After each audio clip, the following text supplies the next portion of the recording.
Hello and welcome to AEF TV. I'm joined now by Sabine Dall Omo and this interview AEF TV in association with Engerati. So Sabine, first off, thank you. Thanks for making the time to be here at AEF, and it's quite busy, so you can hear some of the noise in the background, which is putting me off.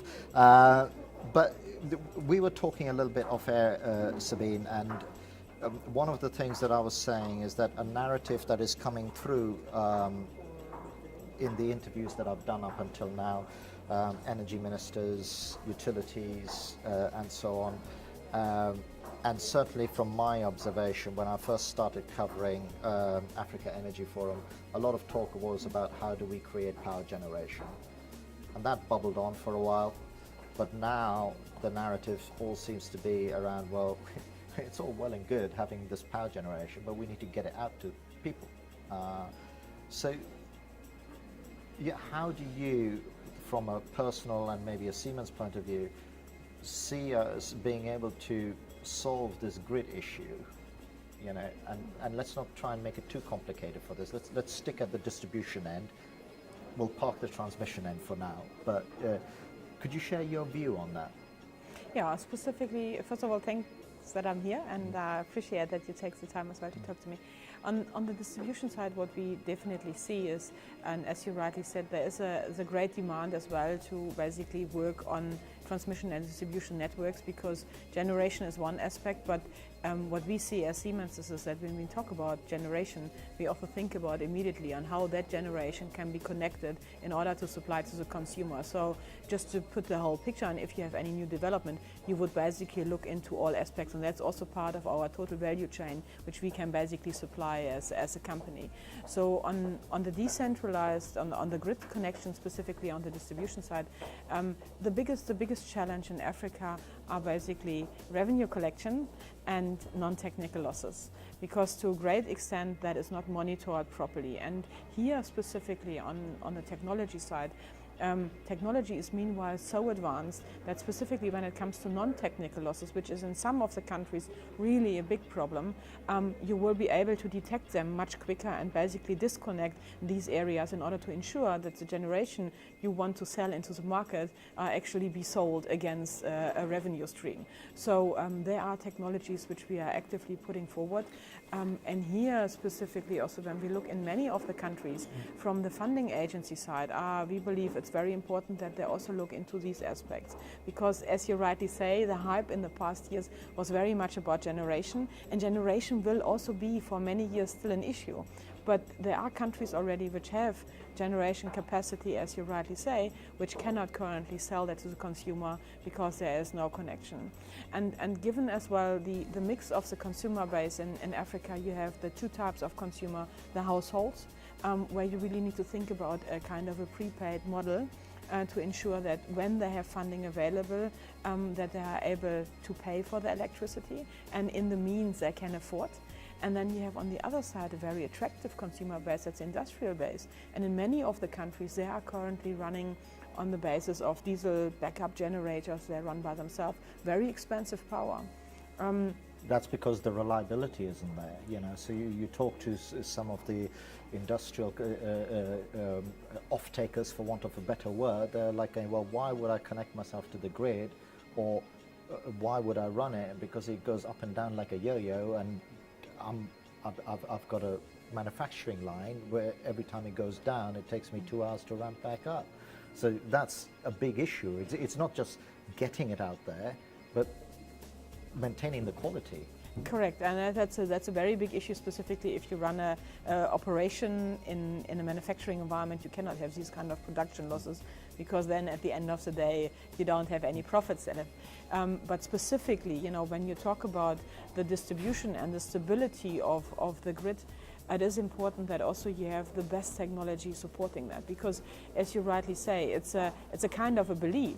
And if I would be an industrial customer, I would need to have a lot of trust in order to make sure that's happening. That's why looking at some of the solutions to the problem, what we see is maybe having a kind of industrialization hub where certain industrial customers will basically support Like a microgrid. A microgrid, Yeah. or even a portion of the state grid for that purpose, adapted for that type of business, and then agree that they will take off a certain amount of electricity to keep it basically sold off into a market, and so that the bike traders or the discos, whatever the regulations in the individual countries, also have a possibility to recover revenue. So as Siemens, are you seeing that happening? Are you seeing let's say an industrial park clubbing together and saying, look, we've had enough of this, Siemens, can you solve our problem, and we do it direct with you? Currently, these requests are very limited, Right. but there are more and more thoughts about it, and this Right. is a positive thing. So, and that's why I see there is great demand, specifically in that space, in countries where the legislation is already liberated to that point that you could have private suppliers feeding into the grid. Do you see it as an opportunity, or do you see it as a threat? Because it's. I like to explore things in extreme scenarios.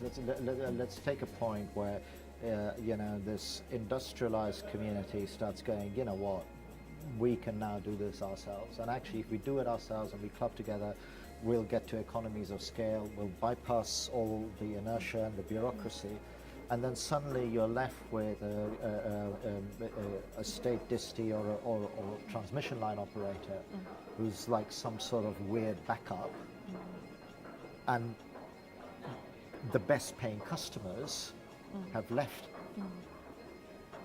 Well, from our perspective, we see that rather as an opportunity, because in many of the scenarios, if you maybe exclude South Africa for that purpose for a moment, but in many of the other African countries, they're anyway already generating their own capacity, so they're not buying from the utility in any case. Yeah. So and the regulatory environment would be to be adjusted according to what the country currently permits, but that law environment needs to be maintained in order to ensure that they produce for their own capacity, but also not excluding the utilities, because at the end of the day, who should serve the private customer? Because we have a massive amount of population, and the drive really by the governments, why they also voted in, is because they connect people to the electrical grid, and that kind of social compact has to be found.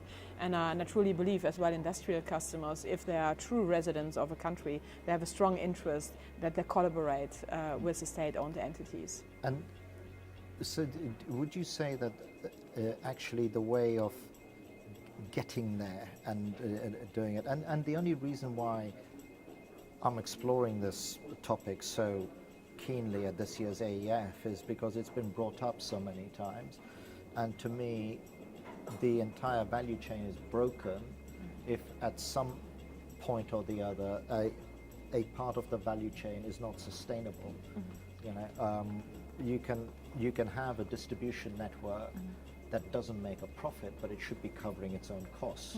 California's distribution network is not for profit, but it covers its own costs and it reinvests.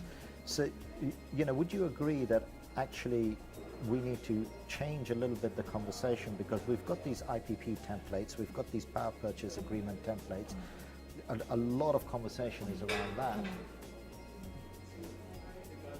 But do you think the answer is in liberalizing and getting private actors involved in this, what I call the last mile problem? But I'm not seeing that, so it must be something that worries everybody. It does, because if you look at the current scenario, and therefore when you look at the current, say, last mile aspect, this is in many countries a very aged installation. So as a private investor, many of them don't have an idea on how a network is run. So it's difficult to become, as an outsider, all of a sudden a private supplier of distribution technology and distribution of energy for that purpose. Is that because you'd have to almost rebuild the network before you can start? In many cases, that most likely will be happening, and you would not recover that right now from tariffs. Yes. Because, as you rightly say, you have a scenario that in some of the countries, you have IPPs which are already supplying to the bike traders. They have a higher cost than what they actually can recover from the bike traders. The bike traders basically supply to the discos, and the discos can only maybe recover half of that what they actually have supplied. So you have a scenario where the input where the money should come from at the end of the day doesn't fill sufficiently to basically feed down to the end of the line where the generation is happening. And therefore, in order to really have that benefit, you will need to upgrade and basically reinstall the distribution network to a great extent. So hence, we see that as a great opportunity in order really to uplift also technology-wise that kind of installation in these countries. So if you see that as an opportunity, how do you feel that opportunity needs to be realized? Because it's, you know, where's the bottleneck? And for whom is it an opportunity? Is it an opportunity for the governments that, hey, do this and it'll fix this bottleneck and we'll stop having PPPs and IPPs and God knows what other PPs stuck in something, or is it an opportunity for people like you, like Siemens, to come in and be much more active from a infrastructure point of view outside of power plants? Sure, for us definitely, for everybody's in the space. It's a great opportunity to do additional business, because when you really look at the scenarios, you need additional capacity, but even if you bring additional capacity online, you will need to be able to distribute it. So there is definitely a massive business case behind it. On the other hand, it's also a business case or a proposition for the government, because consider they also have obligations to their voter base, to their citizens, and by not being able to supply stable electricity permanently into the grid, if you run a little barber shop or you have a little butchery, whatever, you cannot afford, in addition to already a very price competitive market, to have backup generation. So specifically these small medium enterprises, which all countries want to develop, they rely on that stable grid, and having that technology to ensure that you actually can sell and serve your residents. I think that's a great proposition for the government. And Sabine, on that note, we must leave it because I'm getting all sorts of signals that we've come to the end of our time. It's been a pleasure talking to you, and thank you for joining into that narrative. I think it's forming a great picture about where the next focus needs to be in terms of where we're going in terms of energy in Africa. Thanks again for joining us. Thank you so much. Okay. And thank you as well for watching.